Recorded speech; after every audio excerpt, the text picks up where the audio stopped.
Thanks to the support as a channel member, Ant Chipman. 2 jobs this summer. 1, get this rebuild of Juventus complete so we can get this team set up for the future with lots of young players rather than relying on all the old men and, you know, so that we can win the Champions League next year. But job 2, which might supersede job 1, is if the Preston job becomes available, we're absolutely going to jump ship and go home.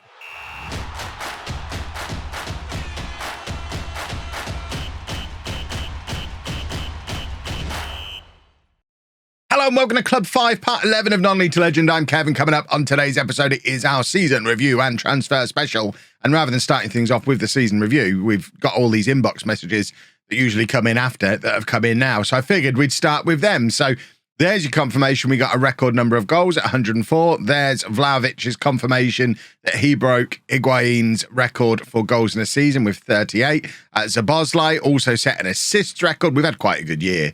Is the bottom line here. We don't need to worry too much about the squad planner. But as you can imagine, Vlahovic winning Player of the Year after a quite incredible season, and he also got top goal scorer. Osimhen's still at Napoli is an interesting one as well. The fact that neither of these two ever left their Serie A clubs surprises me a little bit. Seco has won Goalkeeper of the Year after a slightly shaky start, turned into a very, very solid siding for us, who's actually wanted by Bayern Munich and Barcelona now. So turns out Seco's quite good. I mean, I wouldn't object to Barcelona doing a swap deal between Seco and Dennis Simon. I'd like to get Dennis involved, but yeah, I'm obviously very happy with how that signing has turned out. I won Manager of the Year, and I'm now 50 years old. It's very sad. And then there is the Team of the Year, which of course is largely Juventus players and bonuses. Oh no, hold on, what's this? There's an award for Best Club of the Year in Serie A. Oh, there you go. Fans of the team were said to be unexcited by the news, with many considering the award to be meaningless. I'm glad it's a self-aware award, because surely that's your best team award, isn't it? I don't know that we need an additional one as well, but we'll take it. Can we see past winners of best? Well, what do you know? It's always the team that wins the league. Who'd have thought? What an incredible surprise. Right, we should get the season review stuff come through in a moment. If it doesn't come up on the next screen, we'll do some time travel and jump forward for it. There's your confirmation that Anel is going to be leaving to go to Ajax. So the only non-contract player or player who's out of contract now that hasn't got a club lined up or a new deal with us is Pedro Porro, and we're probably just going to let him leave at the end of his contract. So it does mean that we've got over £1 million of spare wage budget. Once again, like we did last summer, we have massively hacked this wage budget to pieces. There's been criticism in the comments section that I've not been financially sensible here at Juventus. This team was spending more than £5 million a week on wages when I arrived. We've got it down below 4 million. We've done quite a good job of getting rid of all of the really overpaid old men, apart from obviously this one. And I think it's fair to give him £425,000 a week when he can do a season like that, when he's done 45 goal contributions. Sorry, in all competitions, he's done 66 goal contributions. I'll take it. That's fine. So everyone else is either re-signed now with us or is going to be leaving to go elsewhere. So we're going to have a few little gaps in the squad. In fact, we are. Having said we're not going to look at it, we are going to have a quick look at the squad planner just to emphasise the areas where we do need to strengthen this summer. I think we need a central midfielder. We've potentially got that guy coming in. There he is. I don't know why he doesn't show up on the current season one. Let's look at next season. So with Veloso dos Santos coming in on a free transfer, maybe we don't need a central midfielder after all. Wide areas are always areas we could strengthen. Obviously, we've got Fabrice, but Szoboszlai, Alvarez. Alvarez is actually on the transfer list now at his own request. He wants to leave, so he's looking to move on. We definitely need at least 1, if not 2 strikers. We need 2 strikers if Alvarez leaves. And ideally, ones that can play out wide as well, because with Ruiz coming in, he's only a 2.5-star player. And then it's Baturina and Gratakos are both central midfielders on the right. Szoboszlai is a central midfielder. So we've only really got Fabrice as a wide player. So if we can bring in 2 really good young strikers, we might switch to that diamond and just drop the wingers altogether. Fabrice, really, he started the season very brightly, but did struggle towards the second half of the season. And again, Barcelona lurking for him as well. If they want to give us crazy money for him, I'd happily reinvest it in. I mean, if we let Fabrice and Alvarez go, added to the 30 million plus the extra £1 million of wage budget that we've already got, which can be moved around in terms of transfer budget quite easily. We could potentially have over £100 million to spend. We could go and get a couple of strikers, a central midfielder. Graticos could be our attacking midfielder, and dominate that role for years to come. You've got Agostini, and then you go Dos Santos, and then Szoboszlai and Baccarina or Boatini. It's setting up nicely for a diamond if we can find the strikers. We also potentially need a real left-back. Obviously, Mansouri played there a lot last year, but he is a centre-back. I think he'll probably become our left-back, but if a good left-back comes up, we'll certainly be looking. Diogo Costa, I would expect to leave this summer because he's on too much money to be a backup goalkeeper, and he's too good to be a backup goalkeeper. But we don't really need right-back. Agostini can cover there. Maggioni's going to be the right-back longer term. There's not a massive amount of work that needs doing, but there is work that needs doing, and we are going to crack on and do that work. Are we ever going to get this season review? There we go. Season review. So, signing of the season is confirmed as Seko, which I don't think we can really argue with. A number of good signings here. I'm really surprised with how well Sotalo has turned out. I know we've now got to bring him in permanently at 33 years old, which isn't ideal. But he was fantastic. 11 goals, pretty much ever present for us at the back, a 7.28 average. That's awesome. Graticos has been a revelation as well after struggling to get into my Barcelona team. And of course, Agostini. I mean, they're all good. Every single one of them was a good signing last summer. We had a very good summer. We're expected to win Serie A. We did win Serie A. We've maxed out our attendances pretty much. So it would be nice for us to... I mean, I doubt we're going to get a new stadium. I've not even been and done a match day vlog at the current one yet. Have I mentioned, by the way, that I'm going to see Juventus versus Sporting? I don't know if I've mentioned that in a video. I know I've mentioned it on stream. I know I was trying to get tickets for the Napoli game. That was next to impossible. But the Europa League semi-final against Sporting, I'm going to that. It's going to be awesome, especially because Sporting are the team I'm managing on Twitch at the moment. So it kills two birds with one stone. I'm going to try and get a half and half scarf. Half and half shirt. I want to go full half and half. Money-wise, we did suffer a little bit last season, largely because we weren't in the Champions League. I think that's the main cause of the financial troubles that we've had. The fact we've had that season outside of the Champions League, which Juventus just wouldn't budget for. We're back in now, and the finances, fingers crossed, will sort themselves out with a good Champions League run. And as you can imagine, Vlahovic sells more shirts than anybody else. Chiesa second, and he's leaving. So that might have an impact on commercial stuff if we don't bring in a really big name to replace him. So this was our team of the year. Seko in goal, a back four of Lopez, who's leaving. He's leaving on a free transfer. Mansouri and Sotalo, who are both signing permanently. And of course, Agostini, who's the new boy that we signed last summer. Locatelli at the base of the midfield, who has signed a one-year extension. Szoboszlai and Boatini in midfield. And then Fabrice on the left, Chiesa on the right, who is leaving, and Vlahovic up front. There's all the awards that we've already covered when they came through as inbox messages. The Dynamic Manager timeline is a wonderful, exciting thing that I'll spend lots of time off camera perusing because it's really interesting and a valuable addition to the game. And we added 5.8 million social media followers, which ultimately is what it's all about. The board want us to carry on playing the same style of football we've been playing, continue to be the best club in the country and work within our budgets, and want us to challenge for Serie A, be competitive in the Champions League and win a cup. Not much then. Goodness me. Not much at all. End of season team meeting. Let's tell the boys that we are going to win the title again. Why not? We just did it. We're going to have a better team next year. We can go do it again. Might be a better team playing a different tactic if we can find the strikers, but we'll worry about that as and when. Yeah, why not? Let's go to Singapore on our pre-season jolly. And one quick check to see if the Preston manager has left to go and manage a big club yet. He hasn't. Stephen Ferguson, do you not fancy being Scotland manager? You've been at Preston 3 years now. I think it's time for you to move on and let Kev have a go. I mean, he's nowhere near retiring, is he? We might not be coming back to Preston for like 15 years. Please go and get a bigger and better job. You've done really well at Preston, getting them back into the Champions League. Right. I have a plan, so I'm just going to go and enact the plan. We don't need too much faffing this summer. I know what I want to do. I know what I want to buy. I just need to find these strikers as the top priority. I don't know if we've got anything in the way of decent strikers already on our scouted players lists. Manu Mansi, I mean, we can't afford him. Bayern Munich want him. I mean, look at that value range. Preston, once again, going to sell an absolute ton of money worth of players this summer. and then they'll just rebuild magically. Ismail Sen, I tell you what, Barcelona are interested in him at that kind of price. Ooh, now then. That might be worth a nibble.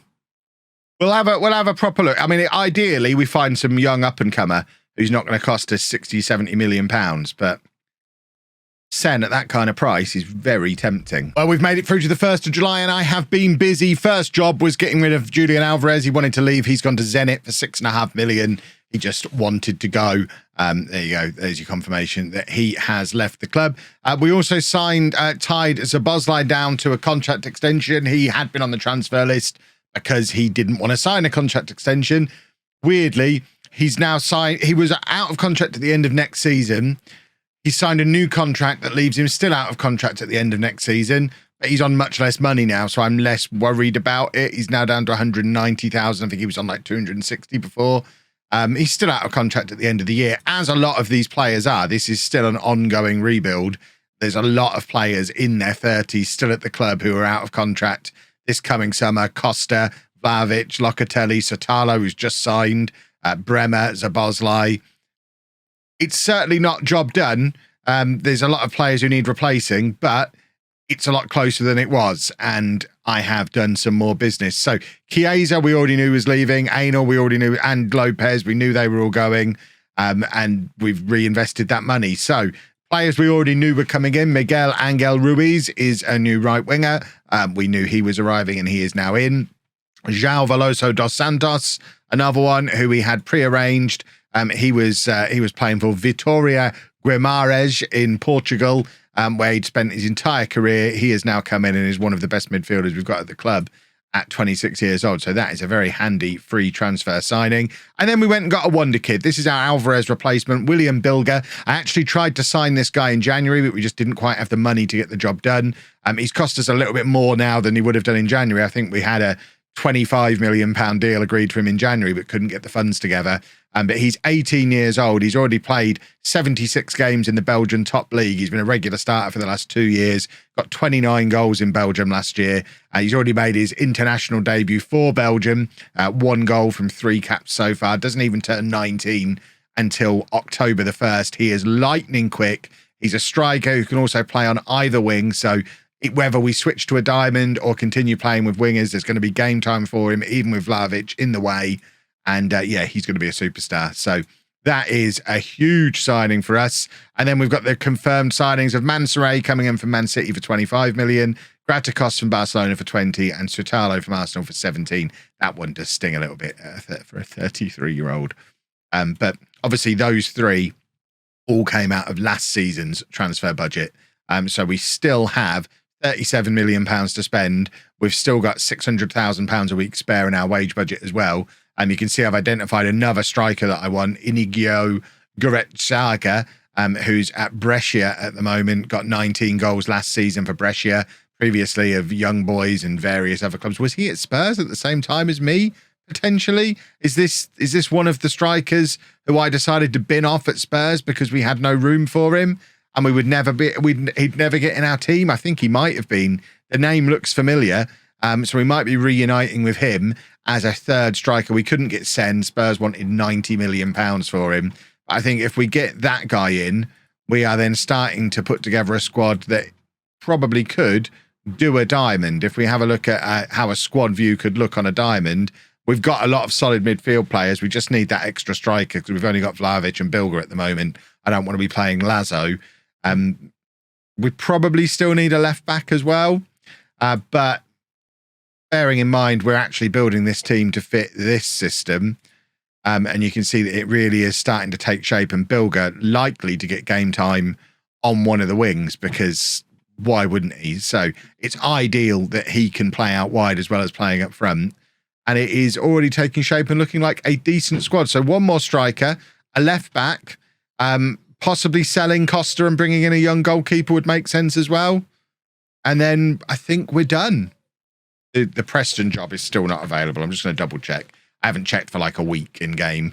Yeah, Stephen Ferguson still at Preston, as you would expect. A good little bit of summer frustration. Love it every year. Wanted this guy. he's completely bonkers. He can play in all of the positions. I was going to bring him in to play left back because, of course, I was. But unfortunately, he's gone on loan to Real Madrid rather than joining for us.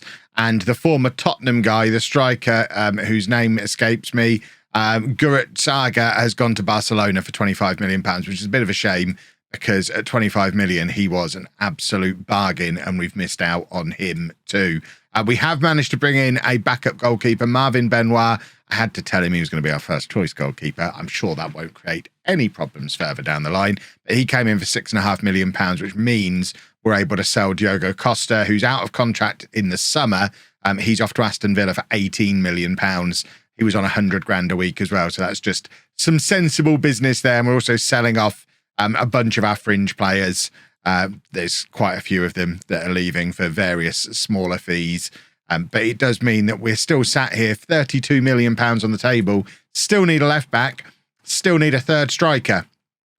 Still lots of work to do. Well, it seems like left backs don't exist, or the ones that do exist decide to go somewhere else. We had one that we were hoping to bring in. Where is he?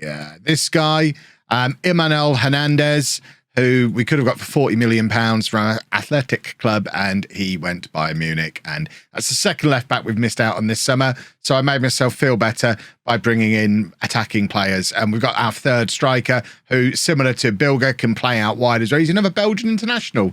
7 goals from 13 caps. Another very quick Belgian international who can't really finish. You're not going to love 9 finishing on a striker. Finishing doesn't matter, promise you. But he's a striker, can play out wide on either wing. He's either-footed. He's a perfectionist, and he's only 25. This seems to work for me. He's been at Club Brugge all his career and been scoring plenty of goals the last 3 or 4 seasons as well. And most importantly, it has that flexibility to play anywhere across the front three, because I wanted to have 3 good strikers capable of playing in Serie A at the club, but I didn't want to force Vlahovic out of the team because he's the best player in the world, arguably. So we need these guys who can play off him on either side. And there's a scenario where we play all 3 of them. We have Vlahovic up front, we could have Bilger on the right, Lazrak on the left, and they were all getting plenty of game time. So that was very important. And then I've kind of fully committed back in on the 4-3-3 as a result of those strikers we brought in.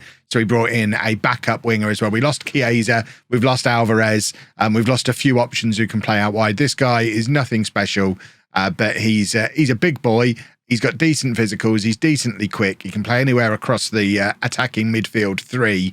Yes, he's only got 2.5 stars of current ability, but he's not been brought in to play regular football. He's even agreed to a squad player contract. He's literally there just to be an option out in those wide areas, just so that we're not having to play Baturina out there, or we were playing Gratakos out there a lot last season. We just needed another natural wide player. Now we've got plenty of options out in those wide areas, and the squad's looking good. That front 3 has decent depth. The midfield with Dos Santos in there, looking pretty solid as well. With Zabazlai and Baturina both going to be in for another year.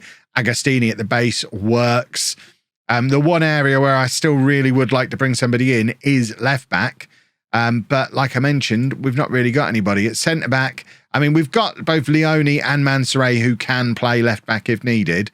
But obviously, if they're considered our 2 left backs, then we probably need a centre back. We've got Sotalo, Mansoret, Leone, Bremer are our 4 centre backs. We have got Kolarich as well, who, I don't know, he might be a right back eventually. We're not going to loan him out this year. I think we need him in the squad. But we've got £17 million left. Ignore the fact that it looks like we're going to fail FFP.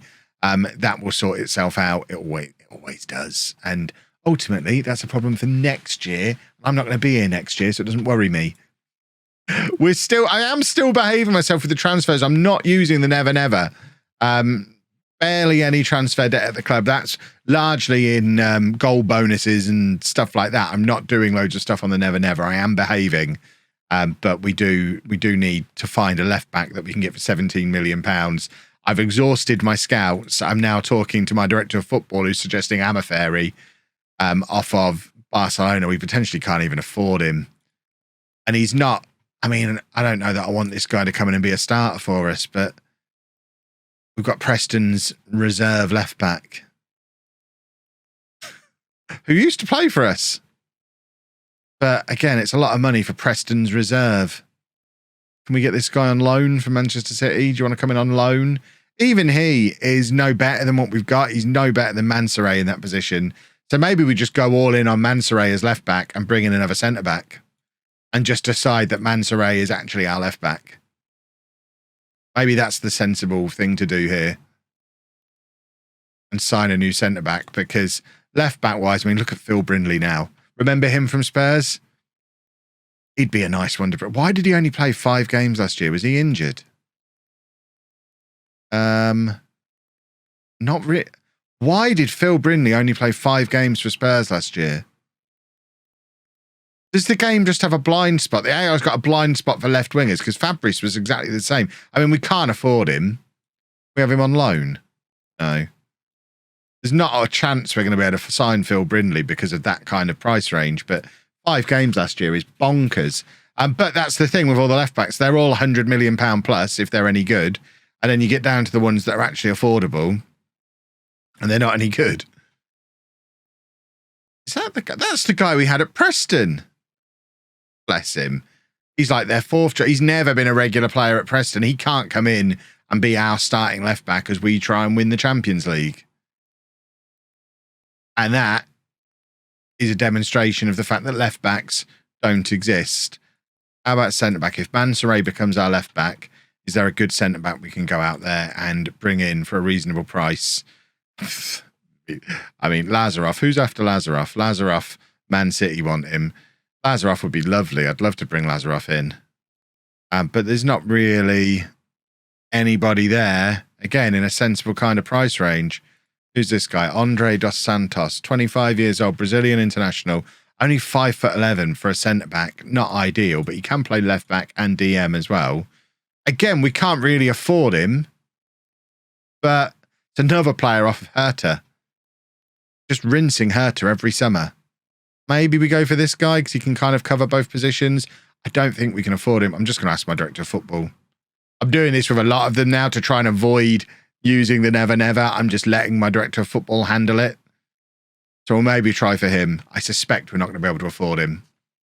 We shall see. Problem solved. We've gone back to a familiar face and brought him home to Italy. Gianmarco Valente, who I think was my first signing at Tottenham. And of course, we had at Preston as well, as joined on loan from Spurs for the season. He also has a mandatory future fee at $19.5 million once he's played 20 games. And we've got to pay some instalments as well on him. Basically, we had no money to buy him now, but we needed him.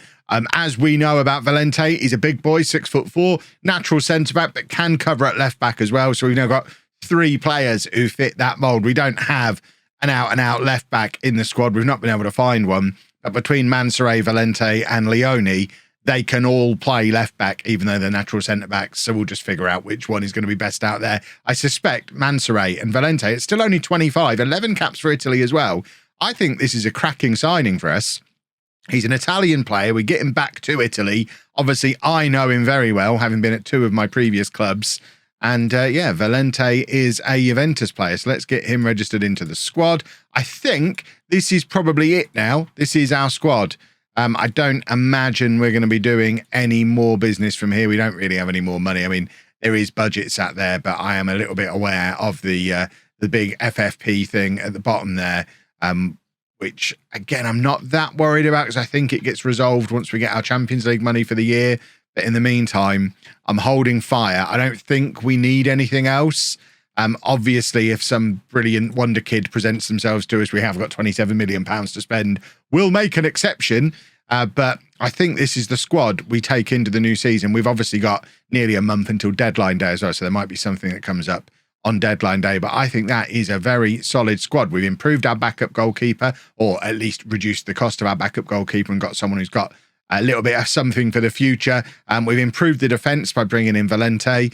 The midfield has been improved with Dos Santos, and the attack has been massively improved. We've still got Vlahovic, but we've now got Lazrak, we've got Bilger, and we've got the other couple of young wingers that we've brought in as well, so a little bit more depth in those wide areas so that we don't have to keep moving the likes of Zabalazai and Baturina out onto the left wing and Gratikos, which we were having to do at various points last season. So I'm very happy with that as a squad. I think we'll just go into cruise control now as we await the start of the season. Whoops. Why do they give me the money to spend? I mean, for a start, I'm a little bit confused. I mean, I have seen clubs in a much worse financial state than this. Yes, the overall balance is quite low, but there's not much in the way of transfer debt. There's not even a huge amount of debt at the club as a whole. Bearing in mind the likes of Spurs and Everton, Barcelona start the game with like £1 billion worth of debt and aren't immediately close to administration. The fact that the board is still telling me I've got £30 million to spend, yet we're close to administration, I think I'm going to do something I've never before done in Football Manager. I'm going to help out the director of not the director of football, the finance director, and Andrea Agnelli, the chairperson. And I'm going to say we're spent up now. We're done. We're not going to spend anymore. They should really tell me that, though. Unsustainable financial position of extra funds can't be found, then the prospect of the club entering administration in the near future is a real possibility. I mean, the losses of 105 million in the last month because I spent it. But, you know, please don't make me sell anyone. We've got a lovely squad now. I mean, a genuinely really nice squad that is going to do great things. We're going to win the league again and hopefully do well in Europe. We've got Secco, Valente, Sotalo, Agostini, Vlahovic, all in the Dream 11. Defensively, beautifully solid now. Vlahovic is the best player in the world. We could really compete in the Champions League, and that Champions League money is crucial. Let's just hope we don't go into administration first.